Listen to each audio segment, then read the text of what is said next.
आपने कुछ पौधों को सीधे ऊपर की दिशा में बढ़ने की बजाय इस तरह किनारों की ओर या कभी-कभी विभिन्न दिशाओं में बढ़ते हुए देखा होगा। लेकिन क्या आपने कभी सोचा है कि पौधे इस तरह अलग-अलग दिशाओं में वृद्धि क्यों करते हैं? इसका कारण सूर्य के प्रकाश के प्रति पौधों की अनुक्रिया है। यानी पौधों को जहाँ भी अधिक मात्रा में सूर्य का प्रकाश मिलता है, वे उसी दिशा में वृद्धि करने लगते हैं।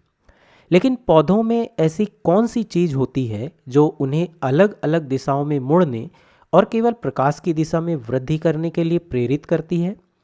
इसका कारण पौधों की वृद्धि को नियंत्रित करने वाले कुछ पदार्थ होते हैं, जिन्हें प्लांट ग्रोथ रेगुलेटर्स या पीजीआर अथवा हिंदी में पादप वृद्धि नियामक कहा जाता है। वास्तव में ये एक तरह के पादप हार्मोन होते हैं, और जैसे हमारे शरीर में हार्मोन होते हैं जो शरीर की सभी प्रमुख गतिविधियों को नियंत्रित करते हैं, वैसे ही पौधों में ये हार्मोन या पादप वृद्धि नियामक पौधों की वृद्धि एवं विकास को नियंत्रित करते हैं। ये हार्मोन दो प्रकार के होते हैं और इसलिए पौधों की वृद्धि को दो तरह से नियंत्रित करते हैं। पहला है ग्रोथ प्रोमोटर या वृद्धि प्रेरक, जो किसी दिशा में वृद्धि को प्रेरित करते हैं, वृद्धि को बढ़ाते हैं। और दूसरा है ग्रोथ इनहिबिटर या वृद्धि निरोधक, जो किसी दिशा में वृद्धि को रोकते हैं, वृद्धि को बाधित करते हैं।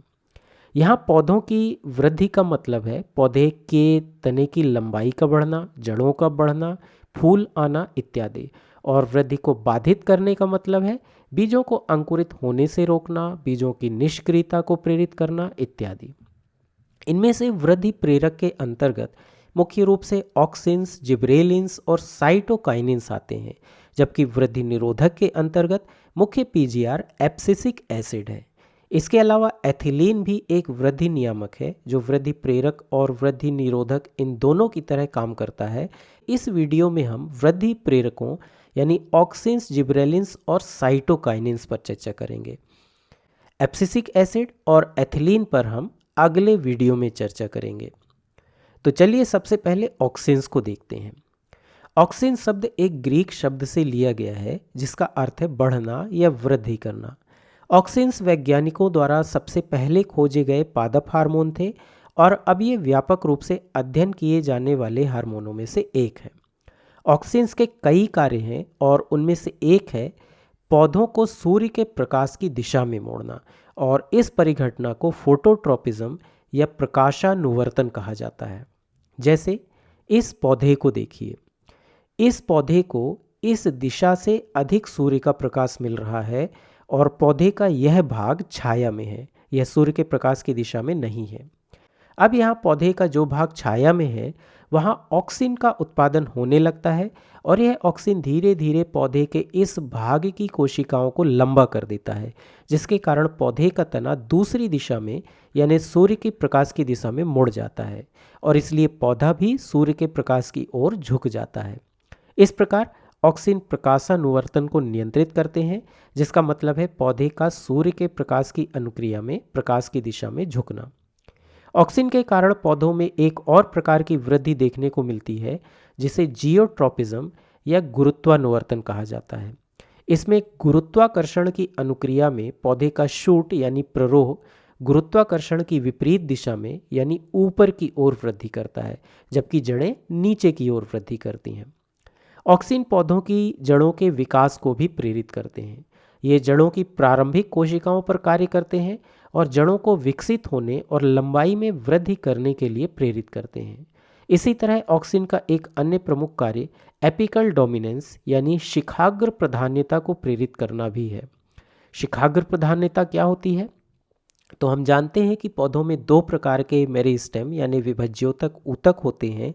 पौधों के प्ररोह के शीर्ष पर उपस्थित विभज्योतक ऊतकों को एपिकल मेरिस्टेम या शिखाग्र विभज्योतक कहा जाता है और जो विभज्योतक प्ररोह के किनारों पर होते हैं उन्हें लेटरल मेरिस्टेम या पार्श्व विभज्योतक कहा जाता है।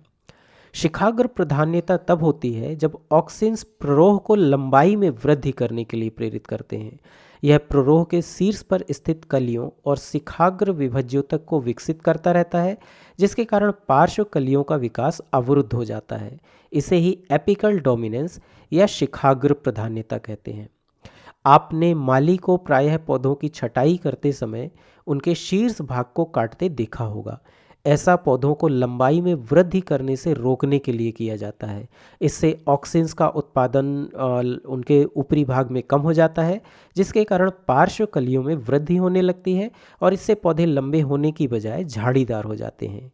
यही कारण है कि चाय के बागानों में हर समय पौधे के शीर्ष भाग से कलियों की छटाई की जाती है।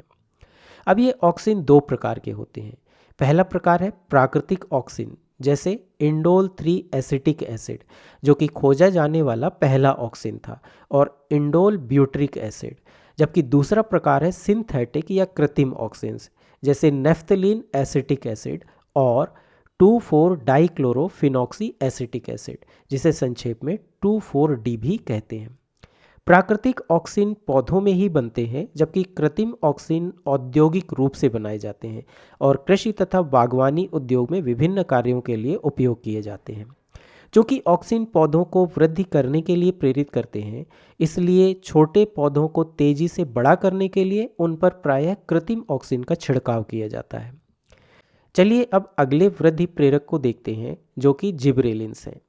इनका यह नाम जिब्रेला प्रजाति के कवक से लिया गया है, क्योंकि इन्हीं कवक में इस हार्मोन को पहली बार खोजा गया था। ऑक्सिन की तरह जिब्रेलिन भी अनेक कार्य करते हैं, जैसे ये पौधों को वृद्धि करने के लिए प्रेरित करते हैं, लेकिन ऑक्सिन की तरह ये पौधों को फोटोट्रोपिज्म या जियोट्रोपिज्म के लिए प्रेरित नहीं करते, बल्कि पौधों में दो इंटरनोड्स या पोरियों के बीच तने की लंबाई को बढ़ाते हैं। यहाँ इंटरनोड्स या पोरियों का मतलब तने में स्थित दो नोड्स या गांठों के बीच की दूरी है। आरंभ में ये गांठें एक दूसरे के निकट होती हैं, लेकिन जिब्रेलिन्स के कारण इन गांठों के बीच की दूरी बढ़ जाती है, जिससे अंततः तने और पौधे की लंबाई भी बढ़ जाती है। इसके अलावा जिब्रेलिन्स पुष्पन और परागण को भी प्रेरित करते हैं, विशेष रूप से पराग नली की वृद्धि को। ये बीजों को अंकुरित होने में भी सहयोग करते हैं। हम जानते हैं कि अनुकूल परिस्थितियों में बीजों के अंकुरित होने से ही नए पौधे बनते हैं और बीजों का अंकुरण जिब्रेलिन्स द्वारा नियंत्रित होता है। इसी तरह जिब्रेलिन्स पौधों में जरा अवस्था को भी विलंबित करने का कार्य करते हैं और पौधों को अधिक समय तक युवा और सक्रिय बनाए रखते हैं, जिससे उनकी उत्पादकता और जीवनकाल बढ़ जाता है। ऑक्सिन्स की तरह जिब्रेलिन्स भी कई प्रकार के होते हैं, लेकिन ये मुख्य रूप से अम्लीय प्रकृति के होते हैं। इसलिए विभिन्न जिब्रेलिन्स का नाम gibberellic acid 1, gibberellic acid 2, gibberellic acid 3 इस तरह से रखा गया है। अभी तक 100 से भी अधिक जिब्रेलिन्स की खोज की जा चुकी है, जिसके कारण जिब्रेलिन्स सर्वाधिक व्यापक रूप से अध्ययन किए जाने वाले पादप हार्मोनों में से एक बन गए हैं। अगले वृद्धि प्रेरक या पादप हार्मोन है साइटोकाइनिन्स। इन्हें साइटोकाइनिन इसलिए कहा जाता है क्योंकि ये साइटोकाइनेसिस यानी कोशिका द्रव्य विभाजन में सहायता करते हैं। वास्तव में साइटोकाइनेसिस या कोशिका द्रव्य विभाजन ही वह प्रक्रिया होती है जिससे कोशिका वास्तविक रूप में विभाजित होती है। यानी हम कह सकते हैं कि साइटोकाइनिन्स कोशिका को विभाजित होने के लिए प्रेरित करते हैं।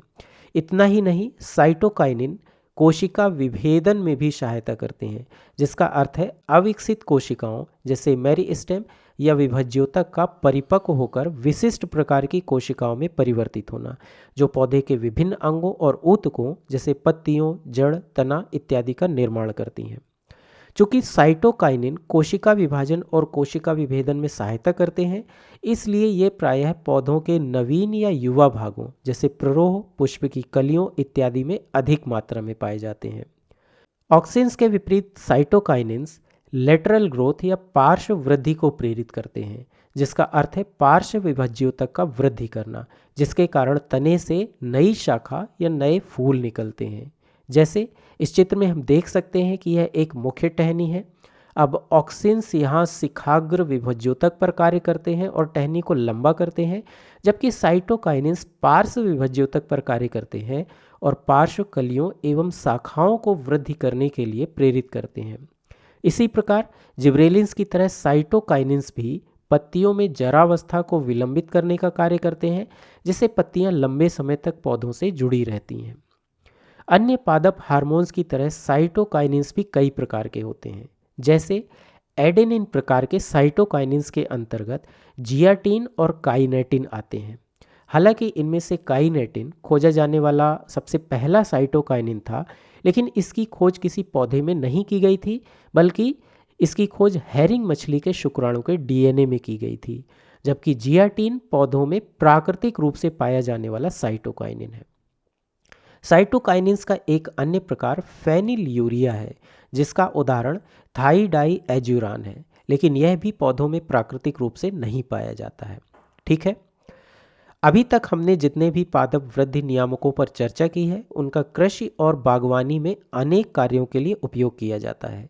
पौधों की वृद्धि को प्रेरित करने और उन्हें तेजी से बड़ा करने के लिए प्रायः उन पर कृत्रिम पादप वृद्धि नियामकों का छिड़काव किया जाता है। जैसे गन्ने के खेतों में जिब्रेलिन्स का छिड़काव करने पर गन्ने के पौधों के तनों की लंबाई बढ़ जाती है, जिससे उनका उत्पादन भी बढ़ जाता है। तो यह था कुछ प्रमुख पादप वृद्धि नियामकों का एक संक्षिप्त विवरण। अगले वीडियो में हम एथिलीन और एब्सिसिक एसिड पर चर्चा करेंगे।